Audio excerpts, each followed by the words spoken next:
This scholarship will cover your full tuition fees, your living expenses, your visa cost, and even your flight. But before we get into it, if you are new here, you are welcome to my channel. And if you've not subscribed, please subscribe, like, share, and comment and help support my channel.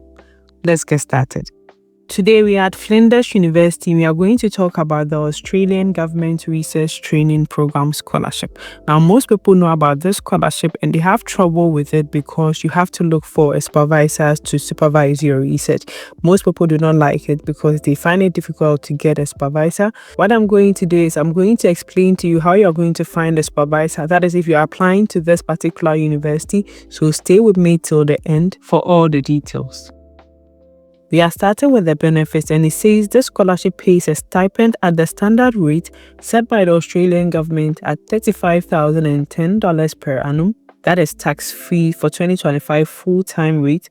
The scholarship also includes a research training program place, which provides an offset for tuition fees for up to 4 years. This means you're going to receive a stipend to cover your living expenses, and your fees is going to be paid for the full period of study. This scholarship is for international students, so it says that students who move to Adelaide from overseas is eligible for an establishment allowance after arrival at Flinders of up to $1,485 to assist with relocation costs and airfares, provided receipts can be produced by the student. If you get the scholarship, they are going to cover your visa fee and all the costs for your flight to Australia.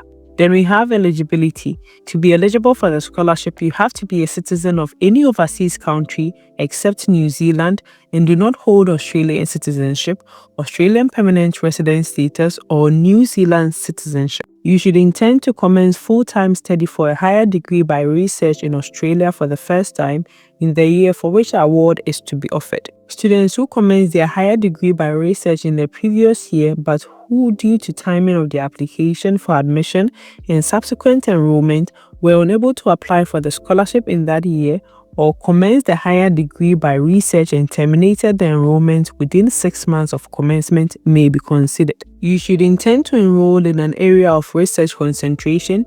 These are areas in which the university has particular strength, has concentrated its research resources, and has attracted external funding. The last one is you should satisfy all entry requirements for a higher degree by research, including English proficiency levels in accordance with the English language proficiency requirement for HDR candidature at the time of application. Evidence of English proficiency must be provided when you lodge your application.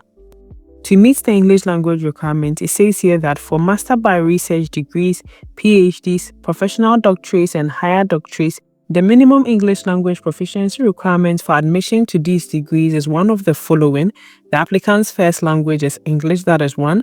The applicant has successfully completed their prior qualifying study in English, that is, the applicant has, and the first one is an Australian tertiary qualification at AQF level 8 or higher, or an equivalent tertiary qualification taught in English language in a country where English is the official language or the main language spoken, which means that if you studied in English or in a country where English is the official language, you do not need to prove any other qualification. You automatically meet the proficiency requirement. If you have IELTS or TOEFL, you can read this for the requirements they need for the application.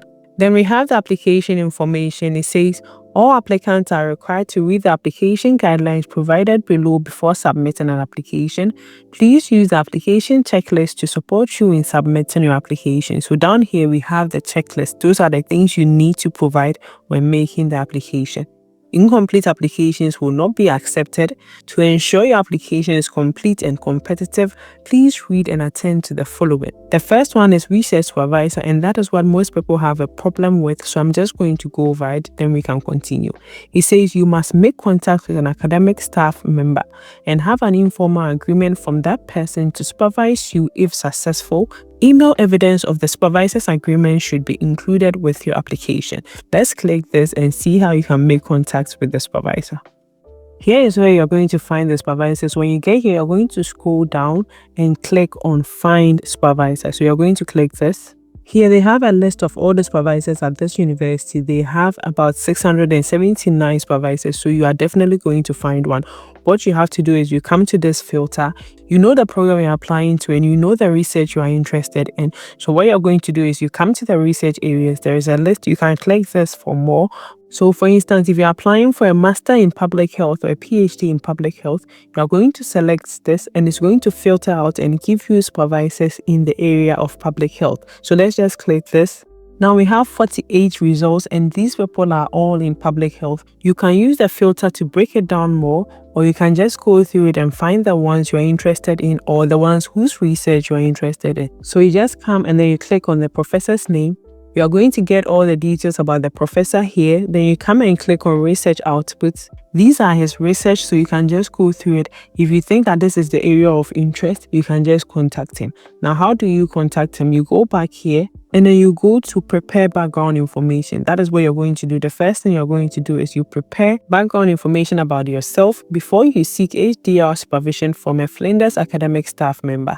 This will help them decide whether they can offer suitable HDR supervision, and it's your opportunity to demonstrate your competency for HDR candidature. Then it says academic staff are busy people. Be prepared that it may take them a while to respond to your inquiry. So if you want to apply, you should do this one first before you start anything else. You are going to prepare a research experience statement, so you can read this and get to know how you are going to prepare it. It gives you more information on how you are going to prepare the statement. Then the next one is research project outline. So you are going to prepare that too. You can read this for how you're going to prepare it. Then the last one is your academic transcript. You're going to add that. So you have to also read this and get to know how you're going to prepare it. After you are done preparing the background information, you are going to contact the supervisor.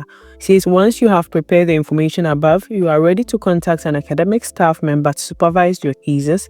To contact them, you open staff directory and type in their surname and first name to get their email address. Because you've already gone through the first process, you know who you are contacting. So you just click this, enter their name, and you're going to get their email address. It says ensure you attach your prepared documentation in your email to them and let them know that you have followed the Find a Supervisor web instruction. This is to let them know that you've gone through their profile and you know their area of research and that is your area of interest. Then here it says, if you have no luck in finding a potential supervisor for your project after more than 4 weeks, please submit an Ask Flinders request for support. So you can just click this or read through this and see how you're going to get the support. After finding the supervisor, it says you need publications. You must include evidence that you have published. You may include up to 5 of your publications with your application, so you can go through it more. Then they have academic transcripts, research proposal, academic referees. It says complete section A of 2 copies of the academic referees confidential report forms and forward them to 2 appropriate referees of your choice. Then the last one is your CV. You need to apply with your CV. Now, before you apply to the scholarship, you need to apply to a program at the university. You have to apply to your program first, and then you can make the application for the scholarship. It says that if you already have a valid offer for admission to a higher degree by research, you do not need to apply for admission again. But if you don't, you will first need to submit an application for admission to a higher degree by research, that is a PhD or Master of Arts by research, followed by an application for the International RHD Scholarship Group. After you apply for a program, you can then apply for the scholarship. Application for the scholarship closed on Monday, 18th August 2025, so you have to take note and start making your applications now. If you need more information about the scholarship, they have some documents here, so you can go through it, and they have frequently asked questions here. You can also go through it so that it answers most of your questions.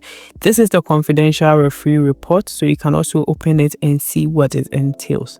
Good luck to all those who are going to apply, and I hope this video has been helpful. If it has, don't forget to like, subscribe, share and comment and help support my channel. See you in the next video. Bye.